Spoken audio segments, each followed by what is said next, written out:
10e secret du jiu-jitsu brésilien, pensez au principe de la table et donc au positionnement de votre corps, donc vos membres, vos 4 membres plus votre tête et votre centre de masse. Et pensez ainsi à celui de votre adversaire, donc son corps, donc ses membres et son centre de masse. On a une table ici à 4 pattes et je vous donne une grande révélation. Si vous coupez une patte, la table tombe. Si vous coupez 2 pattes, la table tombe. Évidemment, 3 et 4 pattes, bien, la table tombe.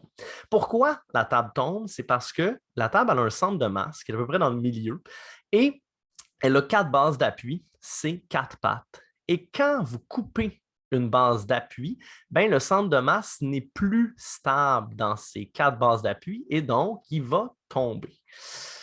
Pourquoi la table? Parce que souvent, quand vous avez quelqu'un par-dessus vous, ben, ça ressemble un peu à une table. C'est un centre de masse avec 4 bases d'appui. Et là, on a une image ici à droite de la table, c'est les centres de masse, donc les hommes. Le centre de masse est à peu près au niveau du sternum, du plexus solaire, puis les femmes est au niveau un peu plus du nombril, un petit peu en dessous du nombril. Ça vous donne un petit indice. Quand vous avez quelqu'un sur vous, ben, vous savez où le centre de masse et ce que vous voulez faire, c'est 2 choses.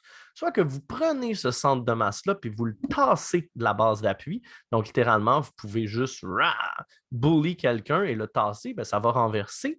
Ou vous enlevez les bases d'appui et donc, le centre de masse va tomber. Souvent, en passant, c'est les deux. Donc, vous avez quelqu'un, par exemple, full mount sur vous, vous y prenez un bras, vous y trappez une jambe, ça signifie que vous venez d'enlever 2 pattes, et ensuite, avec votre bump et votre renversement, vous amenez le centre de masse complètement à l'extérieur de la base d'appui et cette personne-là est renversée.